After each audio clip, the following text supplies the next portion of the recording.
동구가 세계보건기구 고령친화도시 국제네트워크 회원도시로 이름을 올렸습니다. 동구청은 어르신들이 안전하고 편안하게 생활할 수 있는 환경을 조성하기 위한 다양한 정책을 추진할 계획입니다. 줄곧 하락하던 부산의 합계 출산율과 출생아 수가 지난해 9년 만에 반등했습니다. 부산의 합계 출산율은 0.68명으로 전년보다 0.02명 늘었고 출생아 수도 1.5% 증가했습니다. 아시아 최대의 드론 전시회인 드론쇼 코리아 DSK 2025가 26일 백스코에서 개막했습니다. 15개 국가 306개 업체가 참여해 최신 기술이 적용된 다양한 드론을 선보였습니다.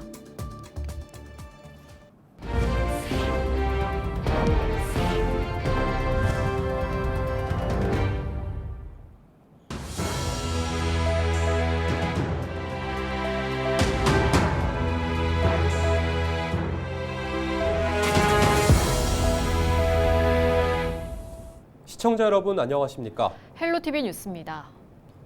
부산 동구가 세계보건기구의 고령 친화도시 국제네트워크 회원도시로 이름을 올렸습니다.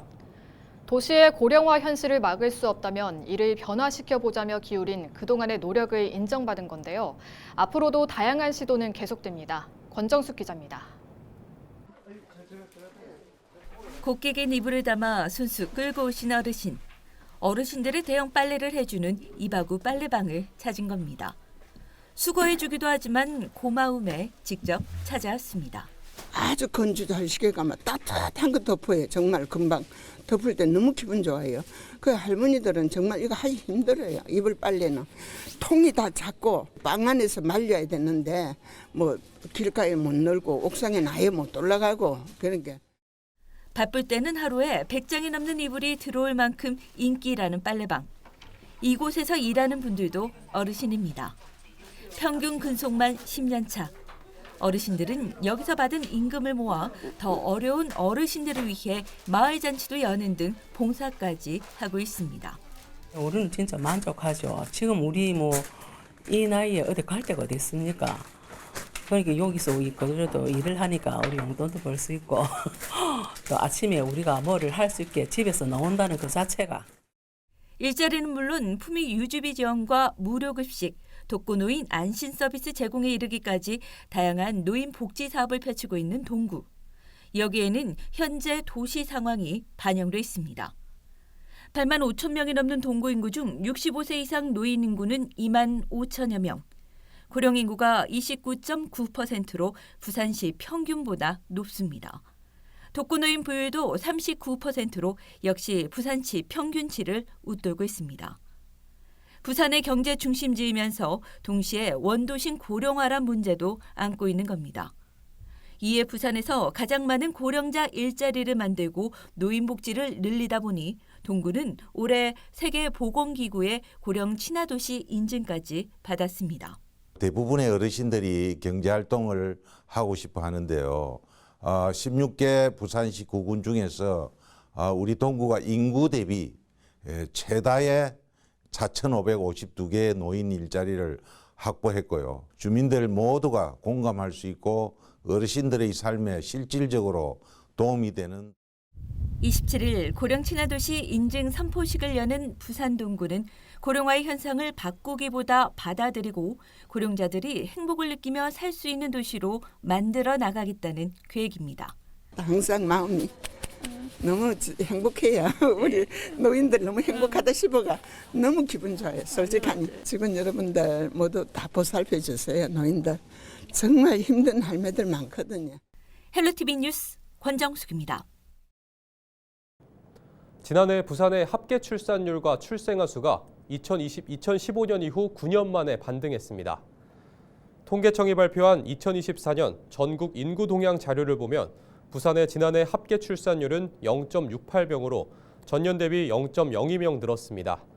또 출생아 수도 전년보다 1.5%, 197명 늘어난 13,063명으로 잠정 집계됐습니다. 부산시는 그동안 아이 낳고 키우기 좋은 도시 부산을 만들기 위해 통합 늘봄 프로젝트를 시행하고 어린이 복합 문화 공간을 조성하는 등 전방위적인 정책을 추진한 결과라며 반등 추세가 이어질 수 있도록 시 역량을 집중하겠다고 말했습니다. 한편 지난해 전국의 합계 출산율은 0.75명으로 전년보다 0.03명, 출생아 수는 3만 8천여 명으로 전년 대비 8천여 명이 증가했습니다. 아시아 최대의 드론 전시회인 드론쇼 코리아 DSK2025가 26일 백스코에서 개막했습니다. 사흘 동안 열리는 이번 행사에는 15개 국가 306개 업체가 참여해 역대 최대 규모를 기록했고 최신 기술이 적용된 다양한 드론 모델이 선보였습니다. 또 26일과 27일 이틀 동안 9개국의 글로벌 리더들이 참여하는 콘퍼런스가 열려 드론 산업의 최신 동향과 미래 항공 모빌리티 발전 방향, 한국 드론 기업의 해외 진출 전략 등을 논의합니다. 이 밖에도 행사 기간 수상 드론 레이싱, 불꽃 드론쇼 등 시민 누구나 참여할 수 있는 다양한 체험 행사도 진행됩니다.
전 국민을 충격에 빠뜨린 대전 초등학생 사망 사건 이후 교육계는 물론 정치권에서도 대책 논의가 한창입니다.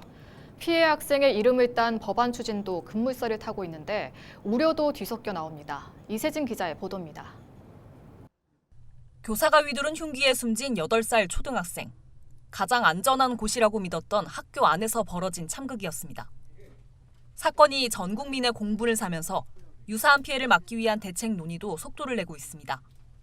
당정이 학교 안전을 살피기로 한 이후 국회에서도 긴급 간담회가 열렸습니다. 우리 국민의힘은 이번 사건을 계기로 교사 관리 체계와 학교 안전 대응 시스템을 전면적으로 검토하겠습니다. 그리고 정부가 그리고 국회가 해야 할 일을 꼼꼼하게 살펴보고자 합니다.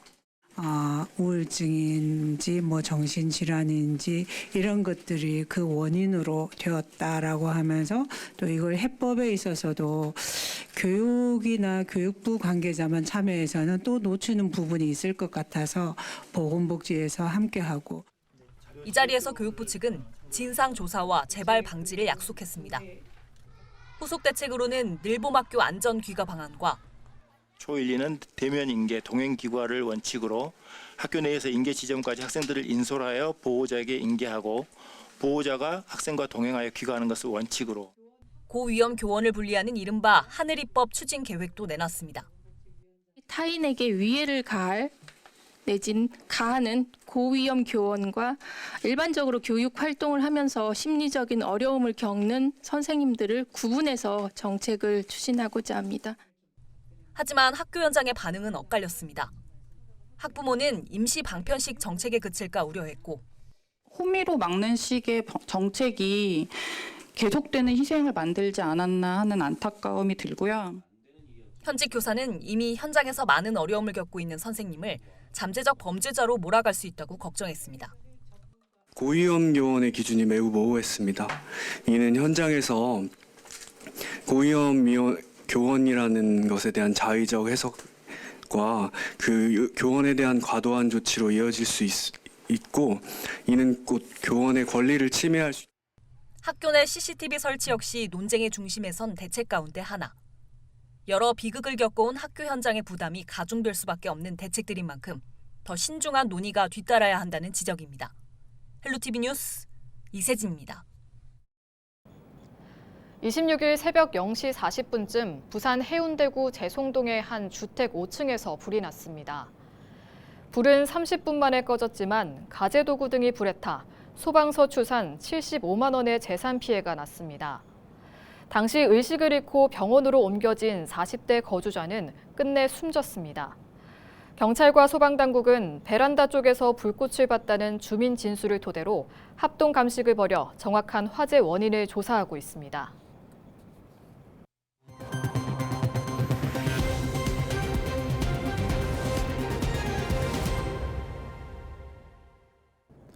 지난 25일 발생한 서울 세종 고속도로 공사 현장 붕괴 사고와 관련해 부산시가 다음 달 5일까지 관내 주요 건설 사업장에 대한 긴급 안전 점검을 벌입니다.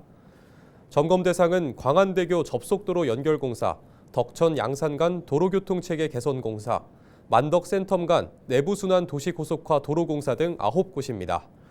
이번 점검에서는 안전과 품질, 환경, 공정관리 등 현장 관리 상황을 분석해 위험 요인을 파악하고 개선하는 작업이 이뤄질 예정입니다. 부산시는 특히 교량 가설 공사장의 사고 위험 요인을 중점 파악할 방침입니다. 국립한국해양대학교가 국립목포해양대학교와 함께 초광역 통합을 기반으로 한 글로컬 대학을 공동 추진합니다. 양 대학은 26일 국가적 해양 역량을 강화하기 위해 통합을 기반으로 하는 내용을 담은 업무 협약을 체결했습니다. 이에 따라 한국해양대는 자율운항 선박과 해양 디지털 테크, 목포해양대는 해난 안전과 친환경 선박 등 지역에 맞는 특성화 전략을 수립하는 혁신 모델을 구축할 방침입니다. 또 지역 맞춤형 해양 인재 양성 공간을 조성하고 초광역 인재 양성 벨트를 만드는 등의 노력도 함께 해나갈 계획입니다. 양 대학은 이날 협약과 함께 2025년 글로컬 대학 30 공동 추진을 선언했습니다. 낮 기온이 10도 안팎까지 올라 포근해지면서 경남 곳곳에 봄 기온이 가득합니다. 수령 370여 년으로 한반도에 가장 먼저 봄 소식을 알리는 전령인 양산 통도사 자장매가 꽃망울을 터뜨리기 시작했습니다. 25일 기준 통도사 자장매, 홍매화의 개화율은 5% 정도로 지난해보다 늦습니다. 다음 주 봄비가 내리고 난 뒤 3월 초중순에 접어들면 절정에 이를 것으로 전망됩니다. 통도사 자장매는 임진왜란 이후 신라시대 통도사를 창건한 승려 자장율사의 이름에서 따왔습니다. 글로벌 스마트 물류 기업인 쿠팡이 김해에 스마트 물류센터를 짓습니다. 경상남도는 쿠팡 로지스틱스 서비스 김해시와 함께 AI 기술을 기반으로 한 스마트 물류센터를 구축하기 위해 대규모 투자 협약을 26일 체결했습니다. 김해시 안동 일대에 들어서는 스마트 물류센터는 AI 기술을 활용해 수요를 예측하고 주문량이 많은 물품을 사전 보관해 주문과 동시에 배송할 수 있도록 지원하는 시스템을 갖출 예정입니다. 특히 오픈마켓 입점을 지원해 지역 소상공인과 농촌, 어촌 경제의 동반 성장도 기대됩니다. 이번 협약으로 경상남도는 모두 1,930억 원의 설비 투자가 이뤄지고 1,450명의 신규 고용이 이뤄질 것으로 기대하고 있습니다. 한화오션은 계열사인 한화에어로스페이스와 MCS 플랜트 구축 공사 계약을 맺었습니다. 계약 금액은 2,940억 원으로 지난 2023년 매출 대비 4%에 해당하는 규모입니다.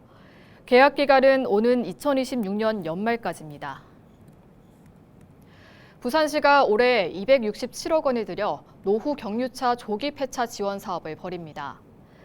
조기 폐차 지원 대상은 배출가스 4등급과 5등급 경유차, 2009년 8월 31일 이전 배출 허용 기준을 받고 제작한 도로용 건설기계 3종 등입니다. 지난해와 달리 배출가스 5등급 차량은 경유 이외의 연료를 사용하는 차량도 지원 대상에 포함되고 총 중량 3.5톤 미만의 배출가스 5등급 차량은 폐차 보조금 지원율이 100%로 상향됩니다. 자세한 내용은 부산시 홈페이지 고시 공고란에 확인하거나 한국자동차환경협회 부산시 콜센터에 문의하면 됩니다.